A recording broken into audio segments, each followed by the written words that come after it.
Hello, everyone, and welcome to another episode of Justin the Food Entrepreneur Show. I'm Justin Bizarro. I'm your host. That's Bizarro.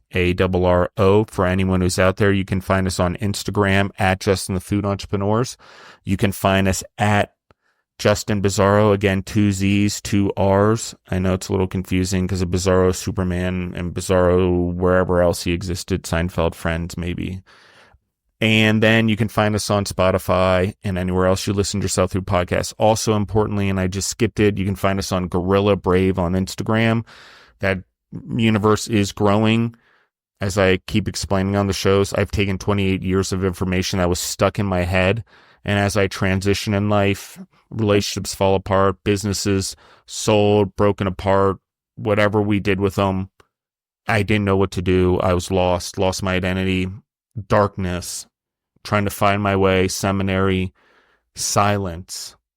And then all of a sudden I started writing these essays about things I knew, commissaries, cooking beef jerky, making hot dogs, anything that was possibly in my head or on my computer that I could go back and reference, or a book that I had from school, or whatever I've done, compounded in my head. It just sort of weirdly organized when I stopped trying to put things out into the world, and I just listened to what the world wanted in a weird way. It's hard to explain. A lot of God in there in the cracks, but it is coming out in Gorilla Brave. It is very basic right now because it is for the low-hanging fruit of all the individuals that's sort of like, how can I get started? Well, where do I start? Or I'm already in a food truck. How do I get into a restaurant? Well, I'm just going to give it away. Like, I get it. Pay, money, coaching. Yes, there'll be events and summits for people to come to and learn more. Of course, those are going to cost money. But at this point, I'm in my life where it's just like the podcast. I'm just going to give it away to everyone.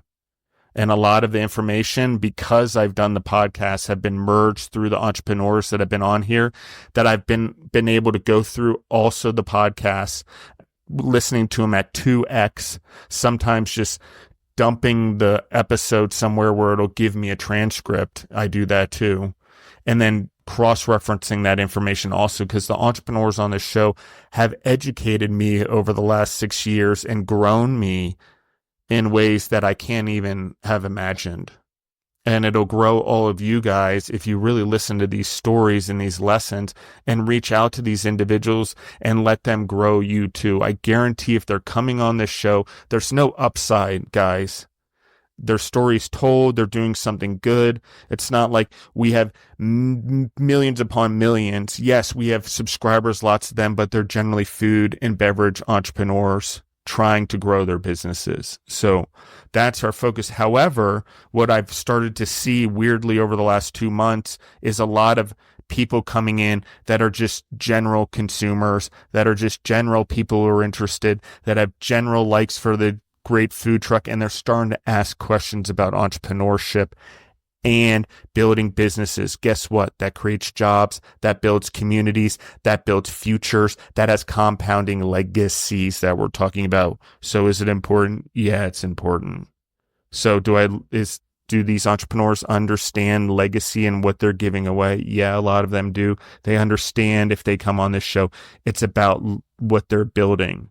And that's why it's important that I anchor all of this for this business that is coming on here, that is 106 years old. Okay? It's building tradition. It's building legacy. Someone built something that is now supporting something long after he's gone. Let's talk about that. I have Catherine to Chico, and everyone knows Gene.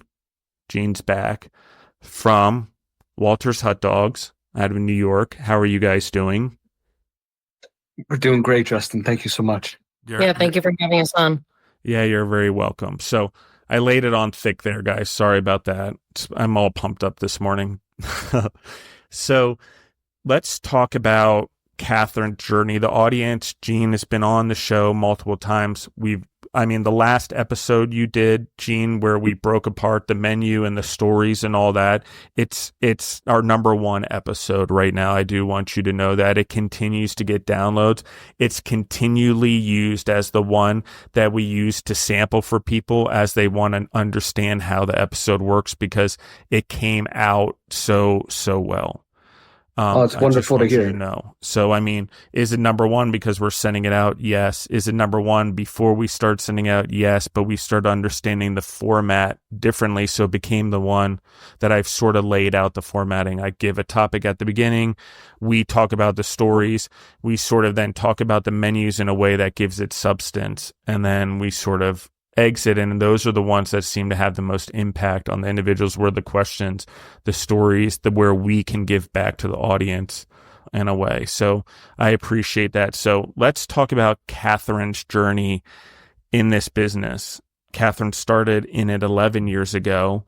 So that would have been when the business was roughly 95 years old, which I think about, that's Harley Davidson years, right? We're talking about those type of numbers, Ford years, maybe, etc.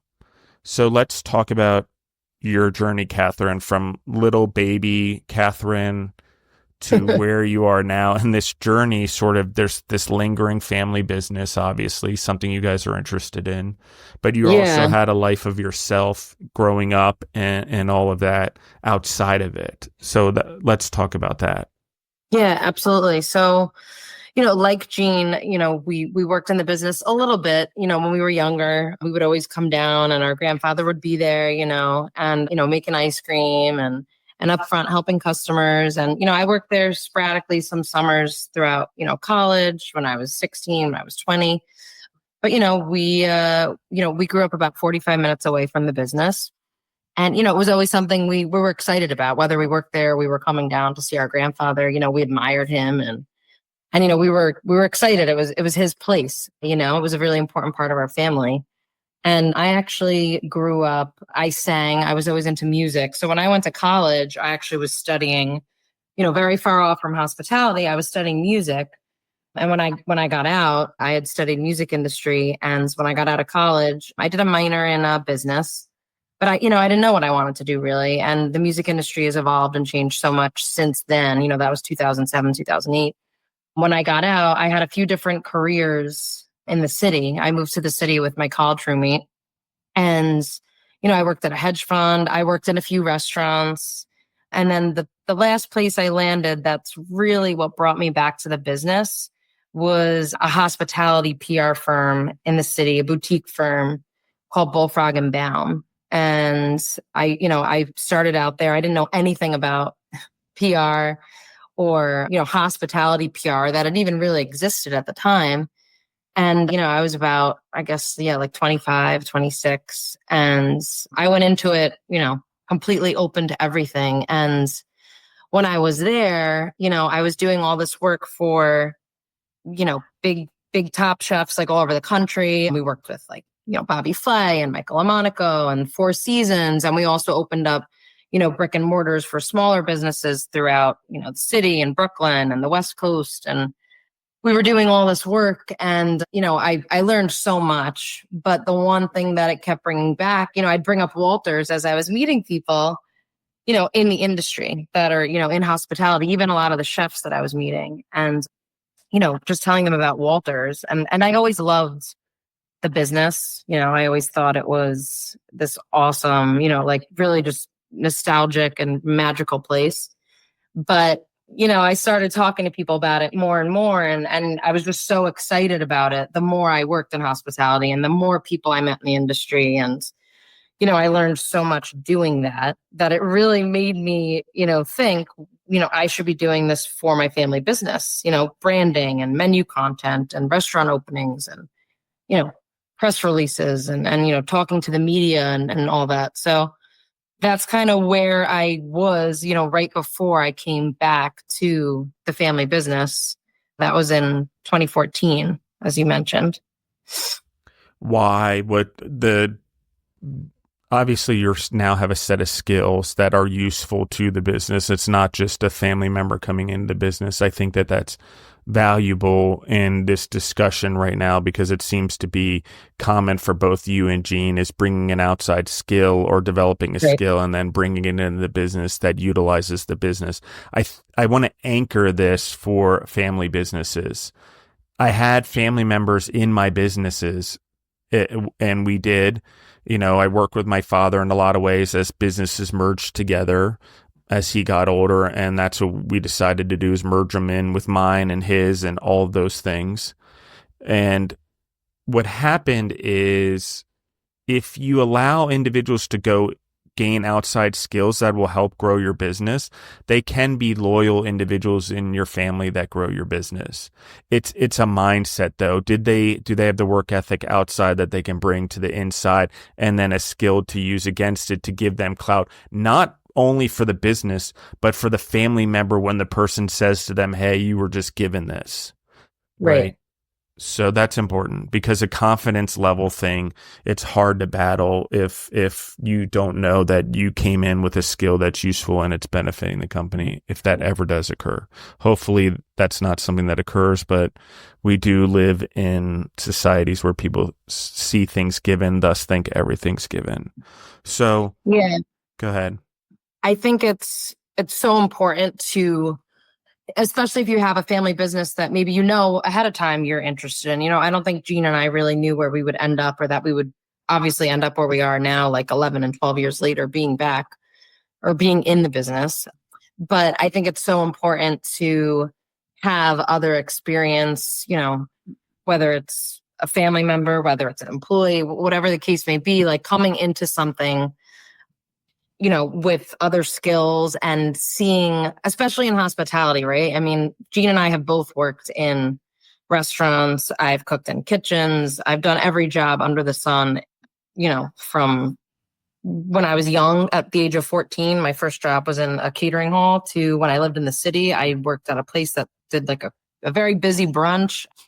And then I all the way to hospitality PR, obviously. I worked in a pizza place. I've worked all over in hospitality, and I always loved it because I thrive on that busy atmosphere, and also just customer service.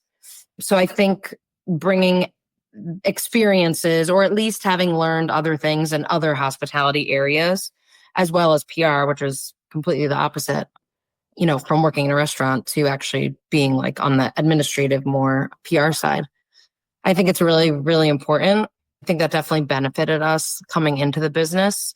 And I think it's something almost Gene and I laugh about now, because we didn't know where we were going to end up, right? Like when I came back to the business, 11 years ago, I was like, oh, I'm going to do PR. I'm going to, work with magazines. And I started our Instagram back then, we just hit 24,000 followers. It took a while, but it's growing. And I started it when I worked at my hospitality PR job, because I was like, we need an Instagram, because that's kind of when Instagram started to be popular. I don't think we knew what we were going to do. And Gene, kind of had, his entrepreneur background. I didn't come into it thinking, I'm going to do this, grow the brand this way, start a retail business, start a food truck business. We really just came together and hit the ground running. And I think when you get to work with other people, especially within your family, that have that motivation and that work ethic and that initiative, I mean, you can't help it. When I came back, I just had so many ideas, and I had a list when I came back to the business. And again, I was 25, 26, and I had all these things that I wanted to accomplish, but I hadn't worked in the business much more than a few summers. It was a different business back then as well.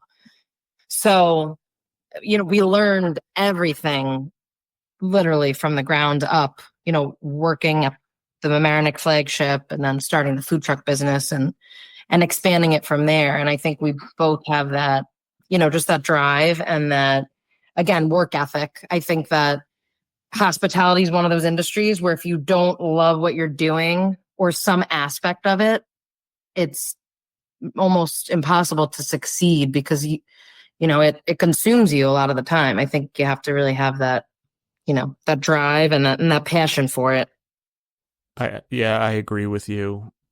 Work ethic, drive, ambition. What am I doing it for? Those type of things. Let's talk about, we know Gene's side of this, but let's talk about, because you've had the food trucks now 10 years, or now been 10 years since you got in the food truck.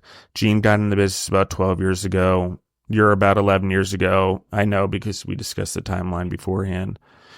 So you get in, you guys learn the business, you decide to do a food truck.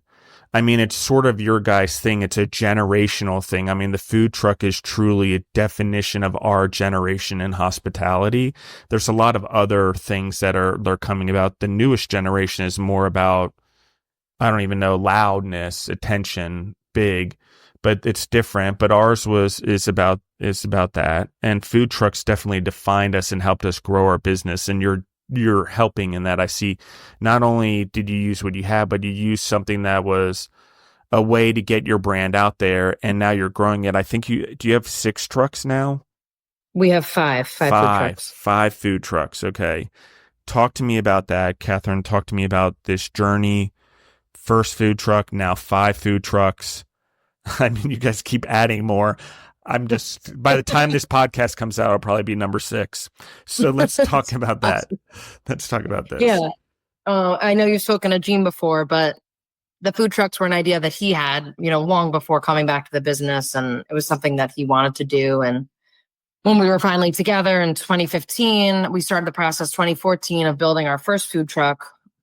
Again, don't know anything about food trucks. They were still becoming popular at that time, even where we are in Westchester County, New York, there was, so many less food trucks than there are now.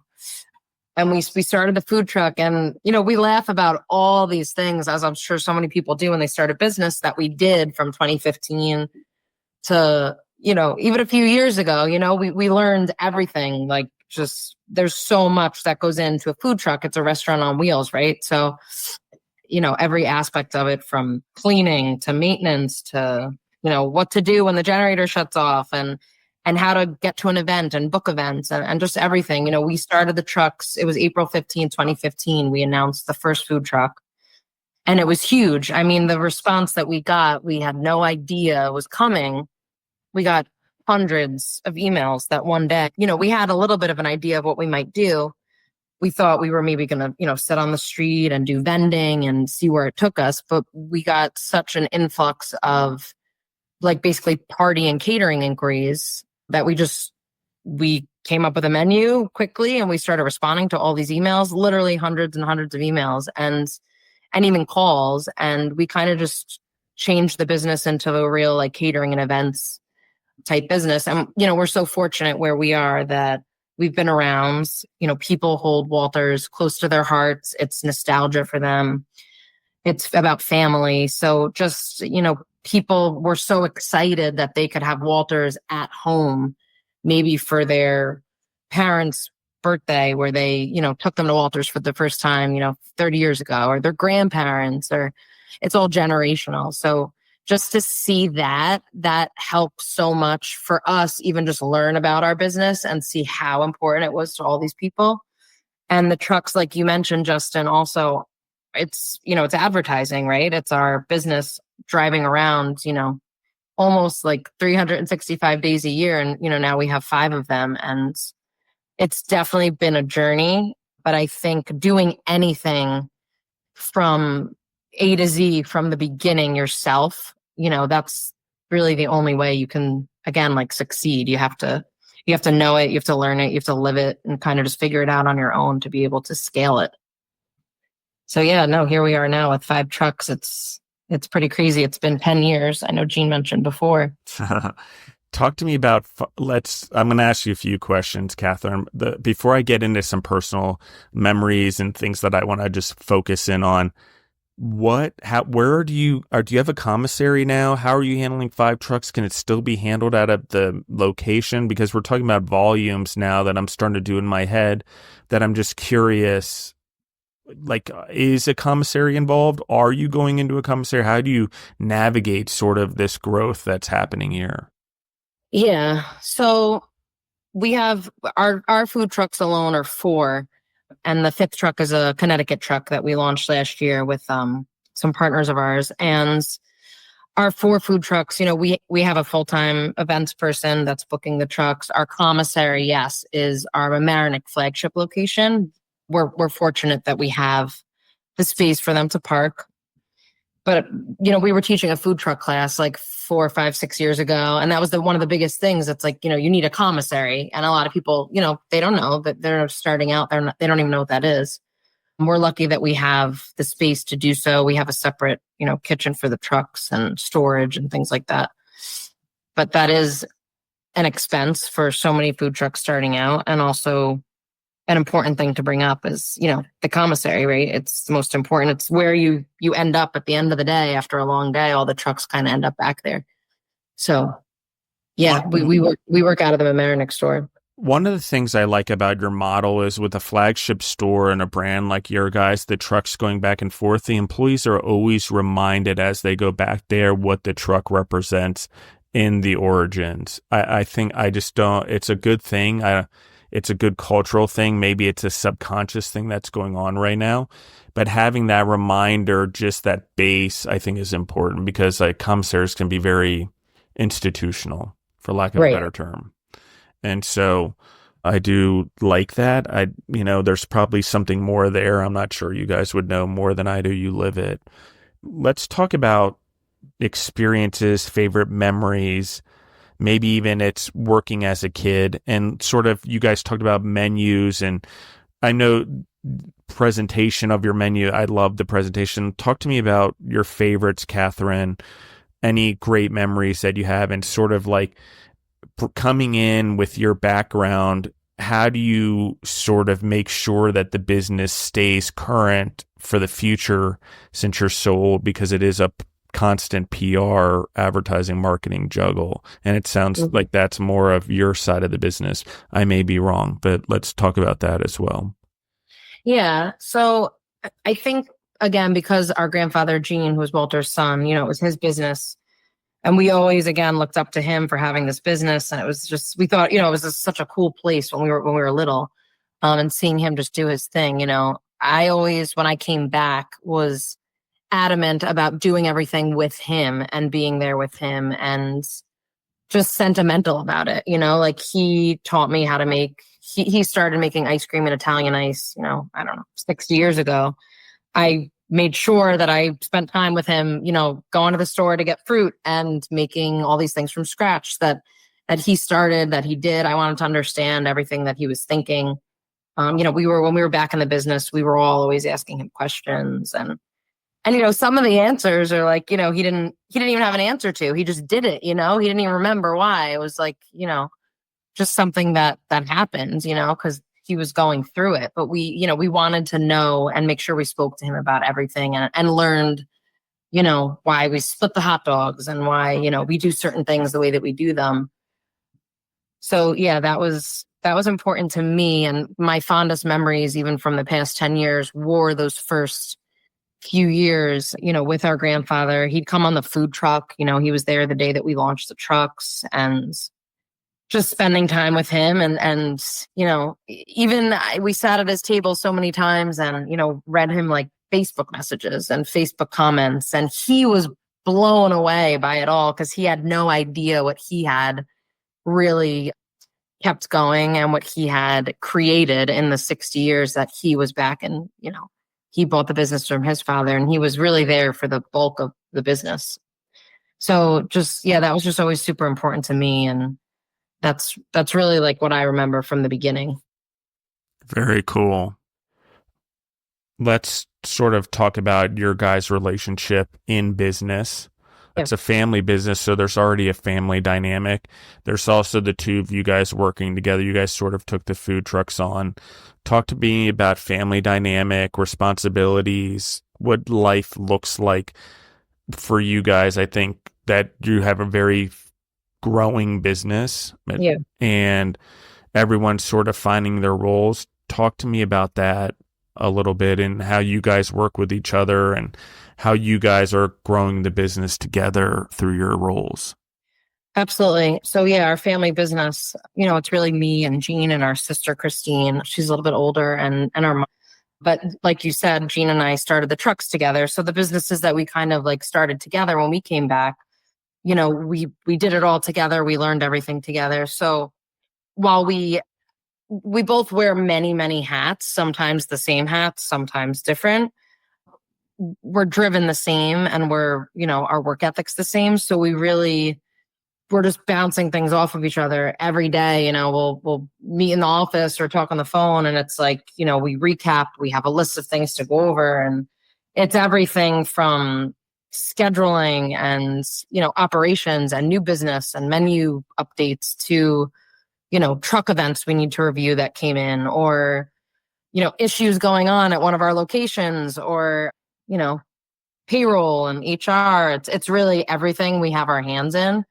So between the two of us, we definitely balance it. It's not always easy, especially when you own your own business. I would say it's 7 days a week, right? I mean, our business is open, so it's hard to really have any kind of, break, but just the balance of work and life and, being together and, trying not to talk about, business stuff. And I think that's definitely a balance for anyone working within their family business or just owning a business in general. It's hard to separate yourself from it sometimes because it's always there. It's always constant. There's always people needing something or, something happening or going on when you're not there. So it's hard, but I think the two of us together, because we've done it all together, really, again, bounce off each other and we can rely on each other for things that are needed if the other one can't, get to it. Yeah, absolutely.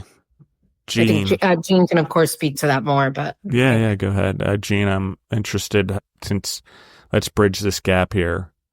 Absolutely. So I think it's important too, when Catherine and I joined the business, we were, over 90 years in business for a single, at a single location, brick and mortar restaurant. And, Catherine talked about wearing, many different hats, and it could be all at once because we now have 4 businesses. We now have the restaurants. We now have food trucks. We now have the retail business for our hot dogs, our mustard, and our pigs in a blanket in grocery stores. And then we also have a shipping business with Goldbelly, right? So it's I always relate it to sports and kind of like team chemistry and how the best soccer teams are the one where one player can, kick the ball 50 yards down the field and he knows that player is going to get there in time and, score the goal. It's kind of like that same thing because you have that type of faith and trust in one another that no matter what that day is, demanding, whether it's which business plays priority that day with things that need to be done, we're able to kind of wear those different hats to cover our bases for these 4 different types of businesses under this brand, called Walters. I love it. Let's talk about future building. There's a lot of you involved. Vision can get complicated because all of you are in this together. How do you as a family talk about and come to visionary decisions, future decisions, trajectory decisions of the business that are more long-term, such as going on Goldbelly or retail or an additional store or additional food truck? Maybe it's bigger than that. Maybe it's the franchise or whatever the partnership in Connecticut. How do you sort of navigate those as a family? Because they're very strategic, and I think doing them strategically the way that you guys are doing it is important. Yeah, I think that because, we've really only been back in the business for 10, 11 years and, we've done a lot and we've grown it a lot and, wear a lot of hats. I think we're still trying to figure out and all always talk about the future of the business and what makes sense. We've opened other locations. We've started the retail business. There's obviously growth potential there. Also the food trucks, licensing them and opportunities like that. So I think we're still navigating what works the best and what's the most scalable. I think that also on the flip side, when we're looking to do something like Goldbelly or, just start the retail business in general, which we started like 4 or 5 years ago, it's really, what does it entail? We don't know everything from the start, but kind of looking at administratively, like just what goes into actually operating a retail business and distributing product and, different outlets for selling it and things like that. It's like, can we handle that, and 99% of the time the answer is yes, because we want to do it. We're driven to do it. But I think it's also because we've done a few things now, it's really pinpointing what makes sense. And we've definitely gotten smarter with that over the years. What makes sense and what you can handle, and just figuring out how to balance it once you do. So I think that definitely plays a part more now than it did even, 5 years ago. It's, what's going to be the best, business for us and the best experience, and can we take it on? So yeah, I think we're still navigating what the future looks like, but we definitely have some ideas, of course.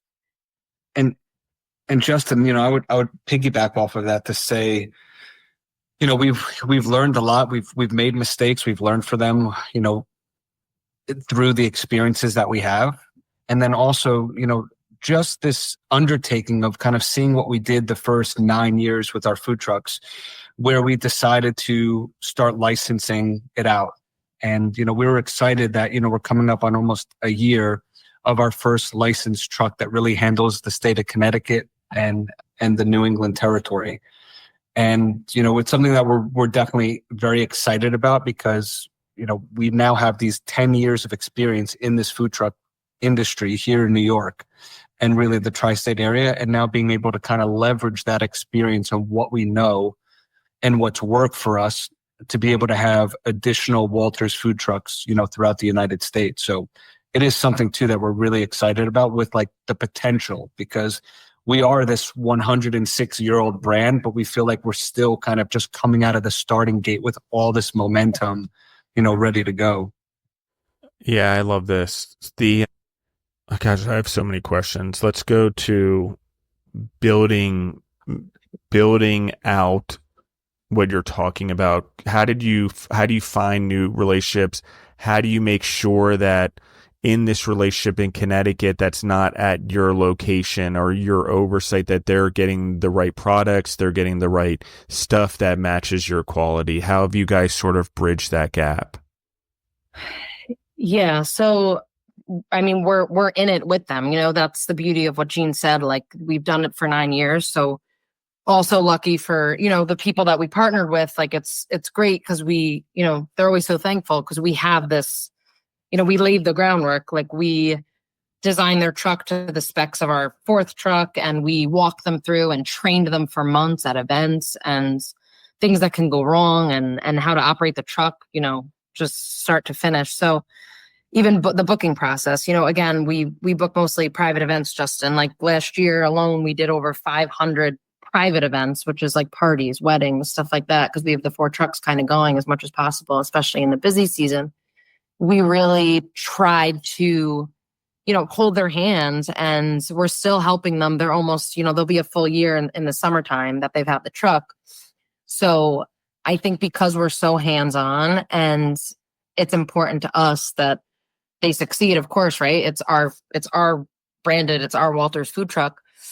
We're really in it with them. And then regarding the products, we're almost like distributing our products to them and working with them to find our vendors out where they are, which we did, when they started out. So everything that they have is ours. It's our proprietary hot dog that's manufactured for us, and our mustard and all of our like different fries and ice cream is homemade. So they pick that up from us. But yeah, we really just worked with them, all last summer, and they trained with us, and it was our first time doing it, like having to do kind of like this licensee process. But again, we learned so much from doing it, and it also helped us, fine comb some of the things within our own business. As you're training someone else, you kind of see what you can make better also. So it only helped. Yeah, I'm just gonna go ahead, Gene. Well, Justin, it's and it also, these things, it didn't happen overnight. This was a year and a half, in the making to do as well. So it was that year and a half of kind of preparation and pre-season, if you will, before we even kind of got the truck on the road as well. So when you talk about the experience and the work that goes into it, spending all of that time beforehand, laying the foundation down. You mentioned designed after the fourth one. Has there been innovation updates to each truck, and why? You mentioned that a little bit. I think that's a good point, that you haven't just replicated out the same one always. Yeah. So after the second truck, the first one is the oldest, the smallest. The layout when we first designed it was kind of actually like the opposite of what we needed it to be. We didn't know that until we got in it and started cooking food and doing events. So truck one was, fixed within like the first year. We had to make some changes. Truck two, a little bit different. And then basically truck three and truck four, we got, back to back, like 2022, 2021. And yes, with every truck, there's always things that you want to make better. That'll make, for us, it's always about the operation. What makes us faster? What makes it more comfortable? What makes it better for the customer, even on the outside of the truck. So truck four, which is our biggest truck, that was the one for them to replicate down to our exact equipment order. We literally like put it in for them, and then they placed the order with our vendor, because you learn every time you build a truck, right? Even with the layout, the different flooring that works for, non-slip or slip. And, you learn so much from 1 to 4 that it's all about the design and how it's going to make your operation just more efficient, and make it better for the business overall. Gene can touch on it too, obviously. Yeah, I like that, and I'll ask Gene about it, but something I want to just talk to about on this, as well as there's a couple things going on here. One, you've become experts at sort of tweaking your food truck to what works for you guys. Okay. Second thing, you're building some sub branding inside your business, whether with the ice cream, with the Italian ice, with some of the things that you already know you're doing with the hot dogs and the mustard and stuff. But there's branding here, both commercially and residentially, I think, also in just the Italian ice and the ice cream alone, based on trends that are going on right now. So obviously that's there. But what I'm on a greater scale, if you're growing in the independence work, you're talking commissary models, producing your ice creams probably at a greater level, maybe Italian ices, maybe hot dogs, mustard, you already have co-packers. But is there thought about this expanding that you're doing, that you may eventually have to bring it in-house into your own manufacturing system? Just out of curiosity. Yeah. I don't know that it's something. Yeah, I don't know that it's something that we will do. I know years ago we even talked about, obviously hot dogs is like the meat manufacturing, but just dealing with manufacturers versus when do you get to a place where like you could do something like that yourself, or the mustard, or, it's a whole other business, obviously. Even the ice cream and the ice, we've worked with like local restaurants sometimes over the years, distributing that like kind of wholesale, not like privately packaged or anything, but the biggest thing we've done with products, with distribution, really is like the hot dogs, Justin, the mustard, and then the pigs in a blanket is something that we created about 4 years ago, maybe. And that, that's something that we literally came up with, started making. Me and Gene were making them ourselves in the back of our White Plains store for like 6 months and bringing them to Mamaroneck and serving them in White Plains. And then we finally figured out someone locally in Connecticut that could make them for us with our hot dog. And now they're packaged retail and distributed like all over the tri-state. So that's a business where we actually, we started it with our food, keeping with our food, because that's our consistency and our quality. But we created a whole new product. That's kind of the most of anything we've done with your question that you were asking, I would say. Yeah, the reason I say it honestly is the seed of the future. No different than what Walter did and then Gene did, your mom did, and you guys were able to leverage that into food truck, which is a form of vertical and horizontal integration. In many ways, you're producing for yourself, you're adding to your line, you're increasing your margins by dealing directly with the consumers at the catering events, so on and so forth. So the reason I ask and the reason I say it is also to keep in mind that a seed planted, sometimes you go through situations in businesses, and we've seen businesses like yours that grow maybe at a different rate than you guys, but at some point they need to get control of their brand because the manufacturers can't keep up with the amount they want. And when they have multiple manufacturers, they can't keep up with the product consistency that they're used to originally. So that's the reason I plant the seed. I just, is it possible? Has McDonald's and some of those companies done it? Yes, very well. But Right. they've also gone to more of their own production of things and shipping it around the world. So I just think as a growing business, you guys have the ability to stack your kids and your generations in ways that may lend to certain growths that you're unaware of, but maybe now you're aware of. So that's why I say it. Maybe it's not exactly in the way that I said. Let's Yeah. talk about social media, building, marketing, and branding. People know how old the brand is. People recognize the food, but it's a whole different thing now to bring something that's been done a certain way. And now social media and marketing and the way that it's changed in a traditional business. How do you bring that all in? You guys talked about having 24,000 followers on Instagram. How do you bring that all in, build something, have the patience to build it in this scenario? Because it has taken a long time, as you said, and it does take a long time to build a presence if it's going to be a true lasting presence. Yeah, I think social media for us is because of the time that it takes, right? It's the hardest thing for us to keep up with, to navigate. I started the page, even on Instagram and way back when, 2014, maybe 2013.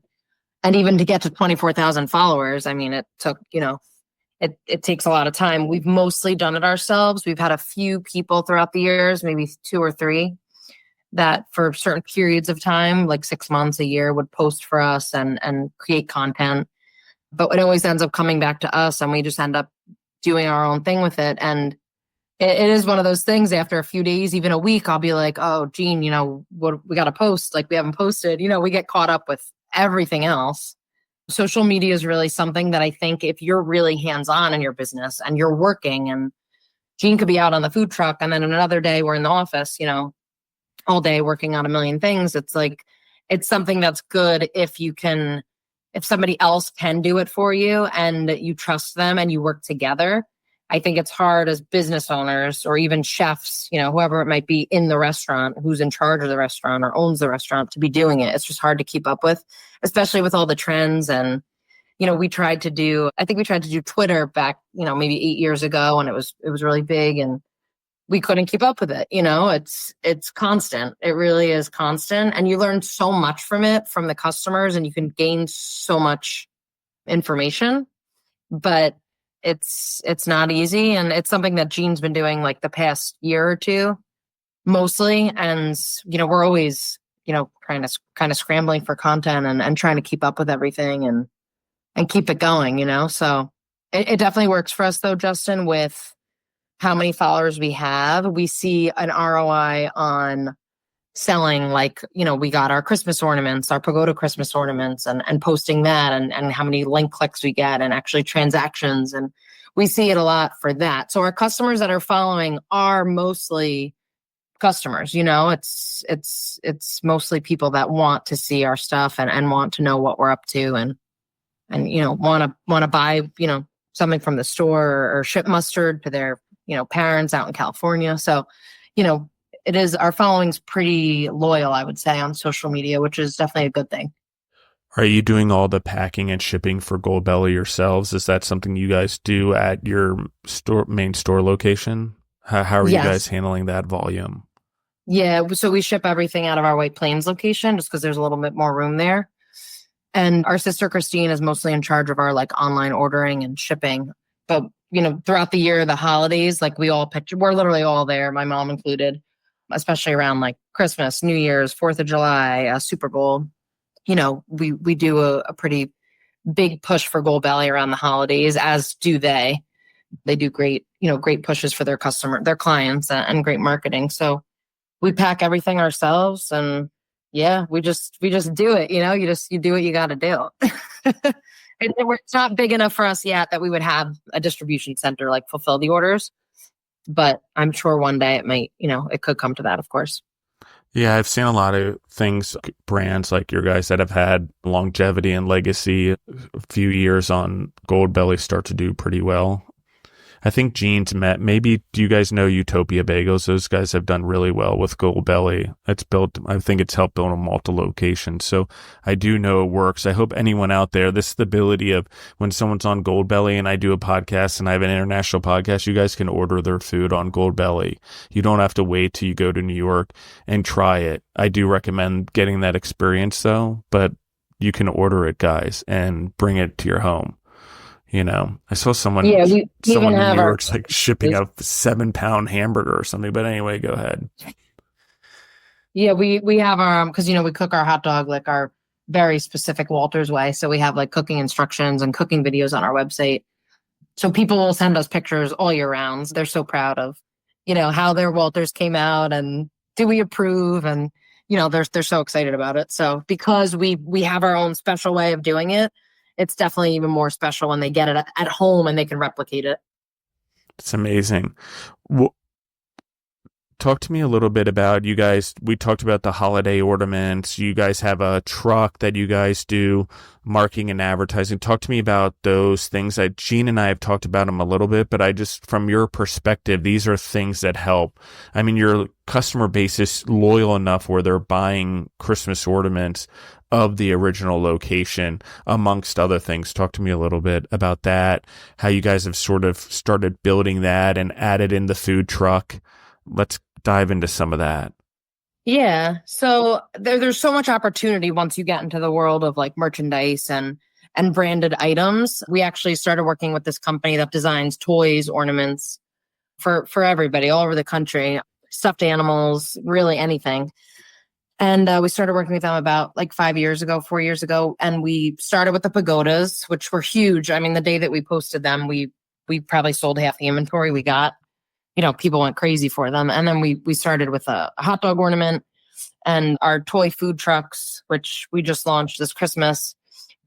I will go back to our grandfather, Gene. He loved ordering branded stuff. I mean, he would, for our anniversaries every 5 years, we would celebrate and he would always have something made for kids and spinning tops. And, we even have like the little matchboxes from, so long ago, 50 years ago, 60 years ago, we still have pens, anything, we always say when we make something, we're like, Pop would love this because he wouldn't be able to believe that we can make, a Walters pagoda Christmas ornament. He made Christmas ornaments about 20 years ago, just, simple. So he would be so amazed by all these things that we're able to do now and all the skilled people around the country that are able to create them and design them and make them. So that's definitely a branch of the business for us. We've always been big on merch. Like we've always had it, again, because we have that loyal following. So we're really lucky in that aspect too, that our business has that, 106 years. It's something people want to take home, whatever it is, they want a piece of it, whether it's mustard, whether it's an ornament, whether it's a t-shirt or, hot dogs or whatever the case may be. We're fortunate that our business has that legacy. And it's definitely when you create a new business and it has a following like that, it's the same thing. People want a piece of it with them. They want to take it home. Yeah, I love this. One of the things that I've enjoyed about having Gene on and talking about Walter's hot dog is there's a couple things that happen. And one of the things that happened with you guys is someone saw a vision and knew food trucks were going to be the opportunity to grow the business. It was a catalyst point that sparked other evolutions in your business. Okay. It's a very important because in order to get to where you guys have gotten, there had to be a visionary in the first place to build his vision to where it was in the first place, put recipes in place, processes, standardization, vision, then have the support to do it, and then have a community that believed him, and then stick to the goodness and the purity of his recipes along the way. Okay. Those are all things that I just emphasize. How do you build a long-term brand? Don't diminish the brand value along the way. Period. Absolutely. Only add to it. Okay. And what does that mean? That means that when you're an older company, you have legacy, you have brand value, you have character, you have integrity. The pace at which you build has to be different. What do I mean? Scalability. Why is that important? Because when a brand has become so valuable, The scalability has to become that much more of a delicate process, and it requires a team. So in a family business, what is going on here is a team is being built, maybe over generations, maybe even into the future, to help scale something. Why? We don't always understand, but I will tell you this. They saw a trend.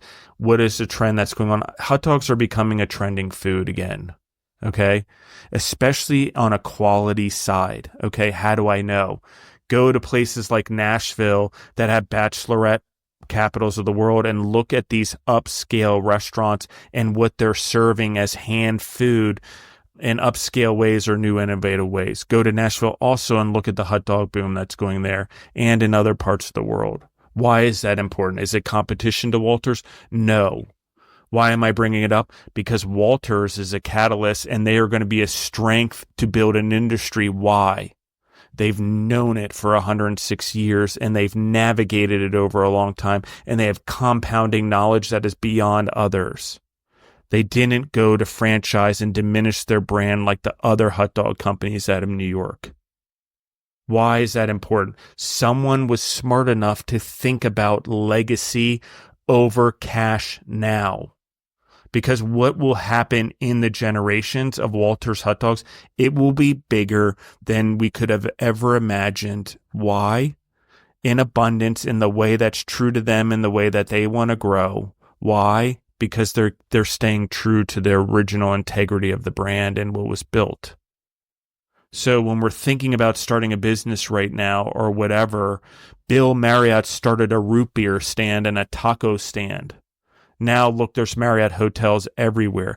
Sometimes with generations, it changes. When Bill Marriott's son took over, he got into hotels, saw an opportunity there, took the franchise model they had learned at Roy Rogers and Bob's Big Boy, and he took the food franchise model and he applied it to hotels. Now Marriott is all over the world. So there is catalyst and generational legacy and things that happen. And think about it this way. Marriott is all over the world, and there is a Mormon Bible in every one of those hotels in every room. Whether you're Mormon or not, think about the impact truly of what's going on there and how many people find that Bible and what has happened also in the growth of Mormonism, not only because of Mormons, but of people like Bill Marriott. So I'm not connecting it to faith, but I want everyone to understand the legacies that we're building when we commit to build a business, if we're truly committed to build it in a way that has long-term growth, creates jobs, legacies, betters the world. Okay? Gene, Catherine, what I just said, do you guys have thoughts about that? You're the ones living it. If not, I can move on to the next question for sure.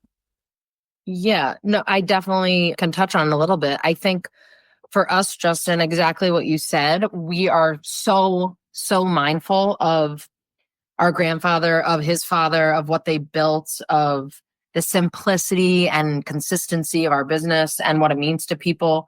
I mean, that's what our business is built on. So we're just so mindful of that with every decision that we make. I think it also helps to that aspect that we are a family business because there's, 4 of us involved, and someone might have an idea and then the other people in the group can maybe disagree or agree, but we could all talk about it and look at it from a different perspective, but still come back to that root of like, well, is this the right thing to do? Does it maintain the brand and the integrity? And, we're always all thinking of new ideas and ways to also, make more revenue, ways to grow the business. We're selling, like a $3.50 hot dog. So we're always thinking of things that we can do while keeping that consistency and keeping that, brand, what it is and what it was and what it will be. So I think that also helps that there's our family dynamic because we all can balance each other out, especially when thinking about new opportunities. It's like, well, what's good now? What can we scale? Maybe we hold off on that. Every year we kind of have a list of things that we want to accomplish and we all talk about them and figure out where we can go this year. And I think it definitely helps keep us, keep all of us just on the same page because there's a few of us discussing different things. So 2 parts, just, about the family business. And then also that we're so mindful of that. And again, it's also because of our grandfather, because he was so important to all of us. And we want to, honor what he did, and we don't want to change the business. Like making the slightest change for us, is a big deal because of, so many years behind us. So we really, really, really try to stay true to everything we know and everything that our business is. I love it. One of the things that I think I want to talk about with the audience and just talk about is what marketing funnels. It's a term that's thrown around a lot, and I think it's thrown around a little bit. There's ways to capture audience, but I think the term, it thinks that we suck people in. But really what I want to emphasize and use here as an example is Walter's Hot Dogs, which is, yes, what they're doing is they're offering layered solutions to their customers and their loyal customers. So there's ways to display it, and we can capture our customers in different functions of the quote unquote funnel and where they fall into and what they like. So offering variety or testing things and seeing where it goes, first building the brand, getting loyalty to the brand, having an exceptional product and exceptional menu, and doing customer service correctly are the first things. But as you start building, it is important to understand there's a lot of layers to your business that customers want. You just need to give it to them, and you need to have the ability to have feedback systems, or what would be called feedback loops, in your marketing funnels or in your social media, where you're encouraging comments, good or bad, to be said. And every business is different how they deal with their customers and what your relationship is. But humility, growth, a little bit of suffering so something better comes along, it's okay, but create the feedback loop so you can grow and know that the customer, there may be a great idea in there. It may not always be, they may not always have the exact right thing, what they're saying or whatever, but there's something in there to pay attention to. Every comment back is important. Now, how do you capture them? That's important in a business. We talked about this a little bit.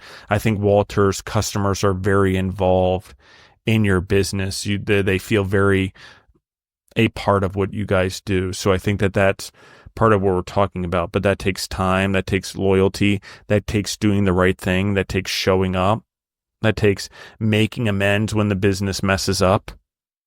So let's talk about, for you, Catherine, inspirations in life, motivation, what those look like, and then how you have grown over the last 11 years in this business as a human. So for me, Justin, talking about inspiration, motivation, I'm definitely, again, driven by just the business, like at its purest form, right? The hospitality of it, the busyness of it. I live for operations, logistics. That's like mostly my thing.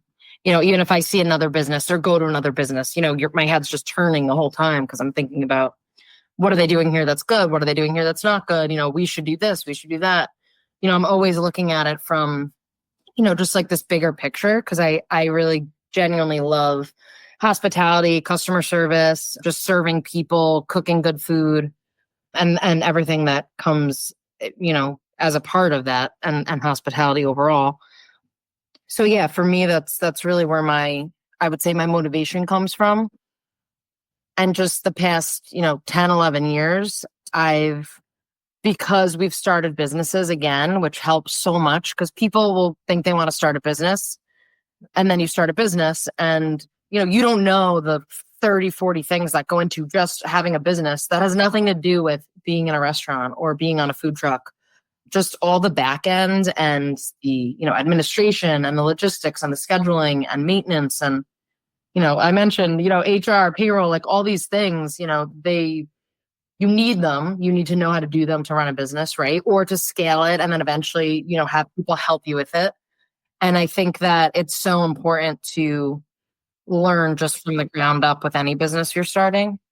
So that's always kind of like my advice is, you got to do it. You got to be in it to be able to teach someone else or to scale it yourself. So for us with the trucks, we were able to scale them. We're still tweaking things. There's still things that can be fixed, but we were able to do that because we were open to learning and we accepted challenges and we just, dealt with them, learned from them, moved forward, and made whatever changes we needed to. So I think that's been the biggest, help for me over the past 10 years, is just not knowing where I was going to be. And then just once I was in it, it kind of just snowballed, and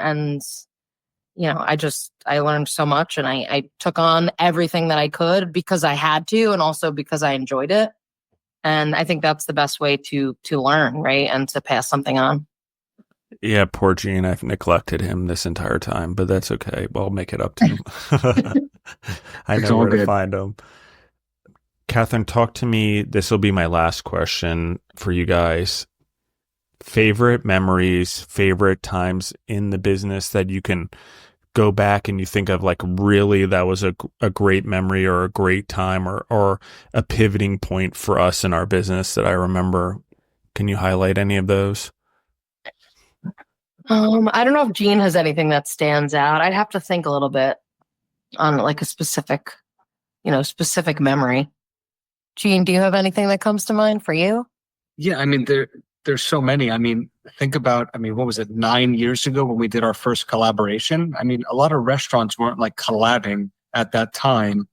And Black Tap in New York City was like one of the biggest at that point in time, with their crazy shakes and their burgers, and how we happened to do that collaboration with them, and how that started all the collabs that we now do every year.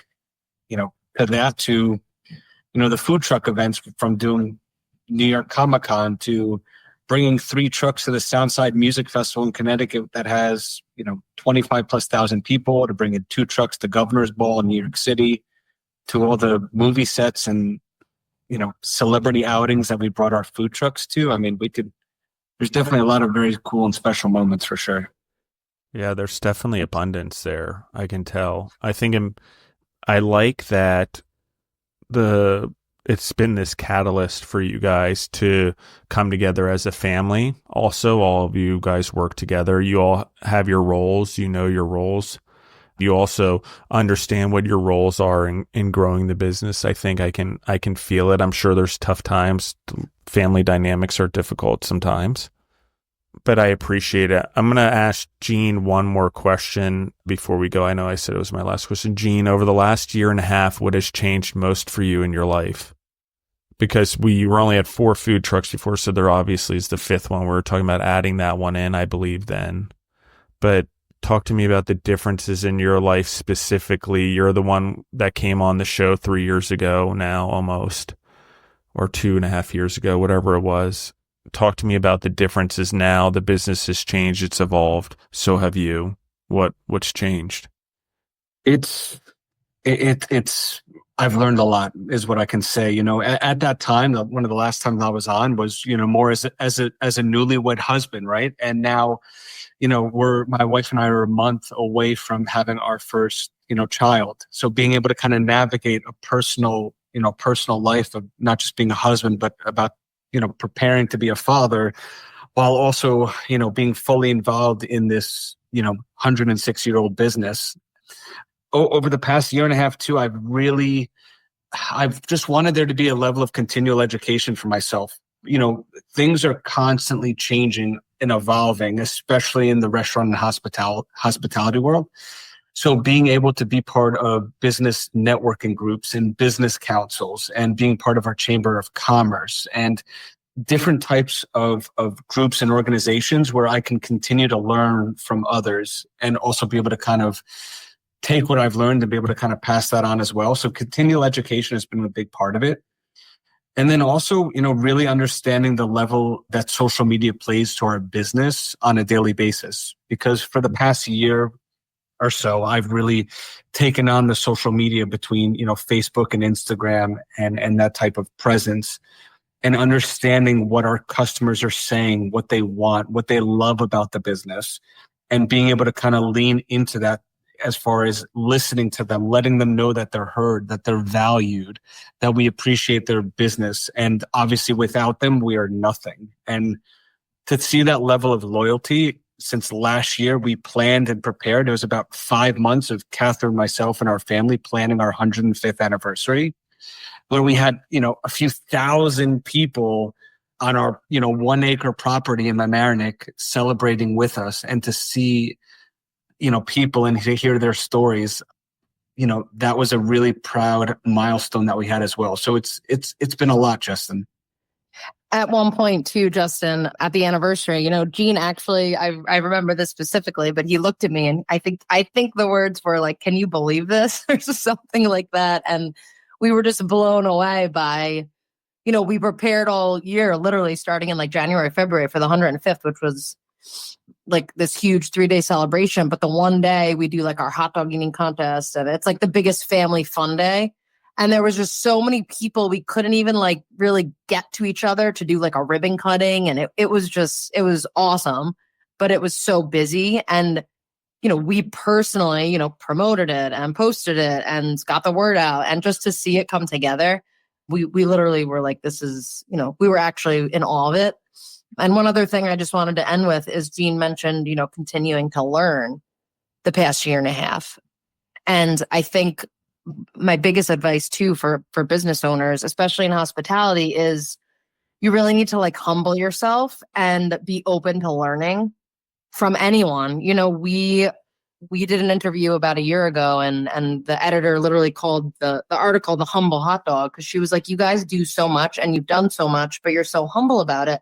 And we don't really think about it, but we are open to, like you said, Justin, customer feedback. We want to hear the good, the bad, everything. I mean, we want to know everything because we're so driven to make the business better and keep it going. So I think just being open to learning, asking questions.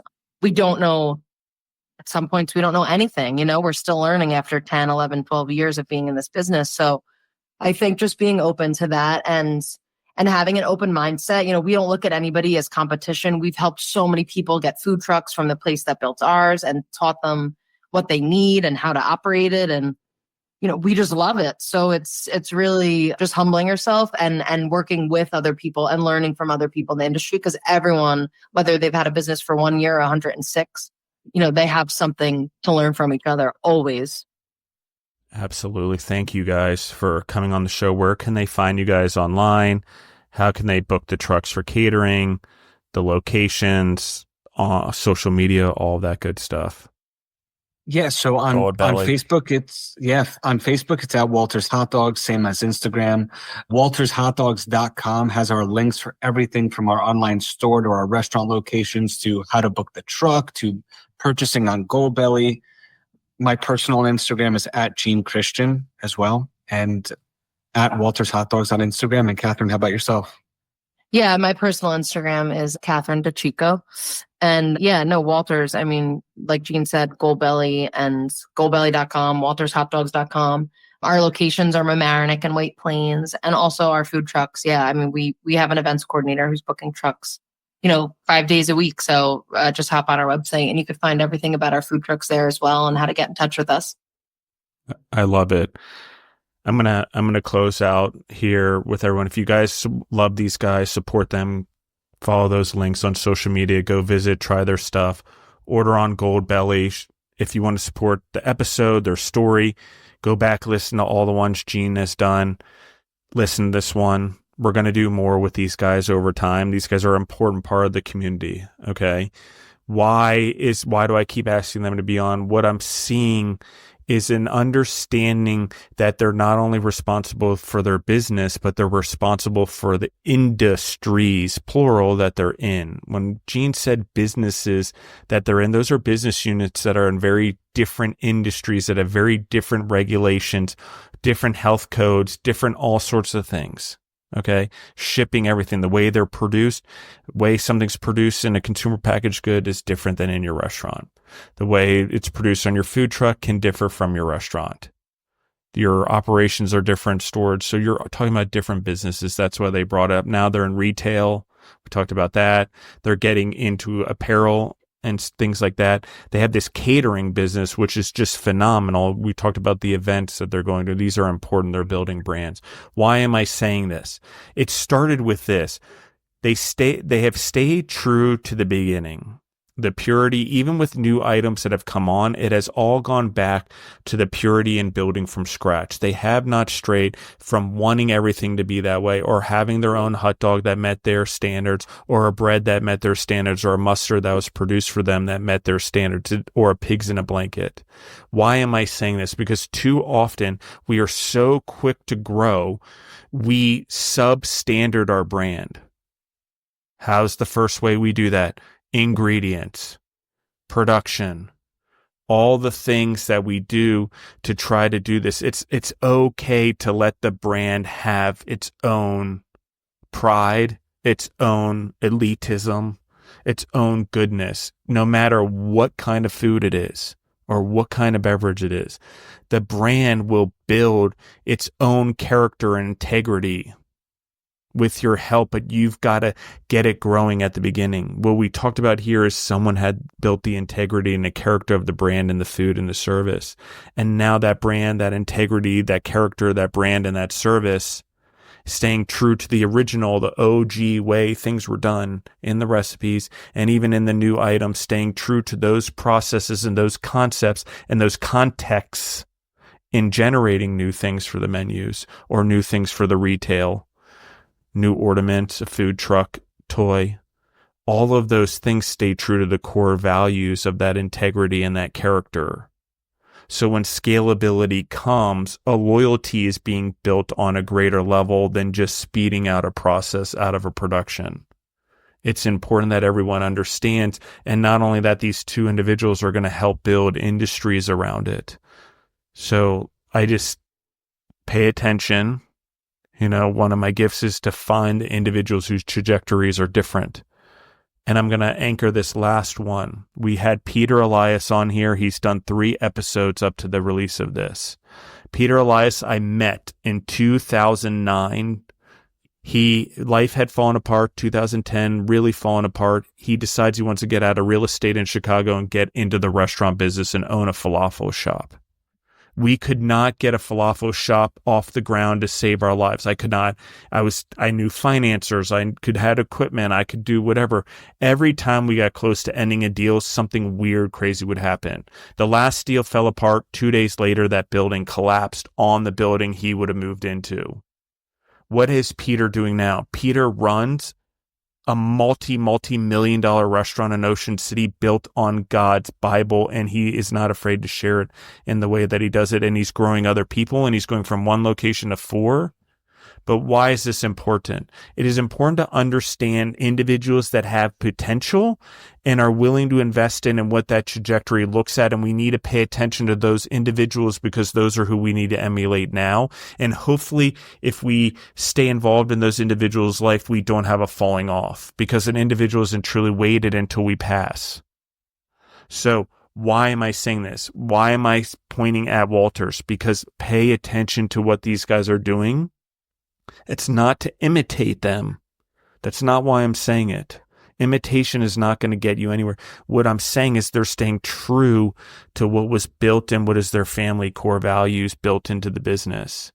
You need to build your own core values, your own integrity, your own character, your own core values into your businesses as you're building them right now. So 4 generations later, if God has blessed you with a business to be around that long, your kids have something because you did the right thing now, building your business. Now, as you're building it. Now doing what's right for your community. Now doing what's right for your vendors. Now doing what's right for your customers. 105 years might go by and your great-great-grandchildren might be born into a business. Just maybe. Thank you guys for being vulnerable and coming on the show.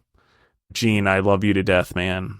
You're a dear friend, and anyone in the audience knows that the darkness that I've gone through, like seriously as an entrepreneur and as a human, a lot of people just didn't know how to handle it or whatever, or I no longer suited their purpose or whatever. That's okay. I'm not angry. I know God works in that way.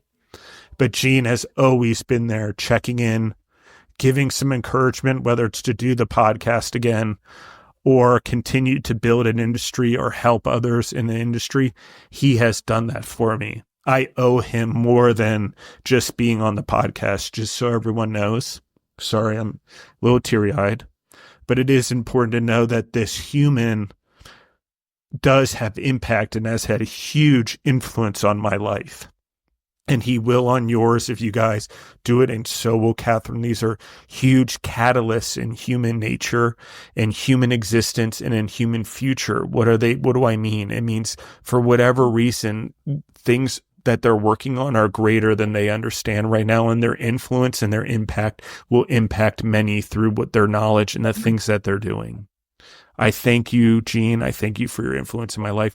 Catherine, welcome to whatever this club is that we have over here of entrepreneurs. I thank you for being on here and being so vulnerable and telling us your story, Gene. And thank you for being a really great friend.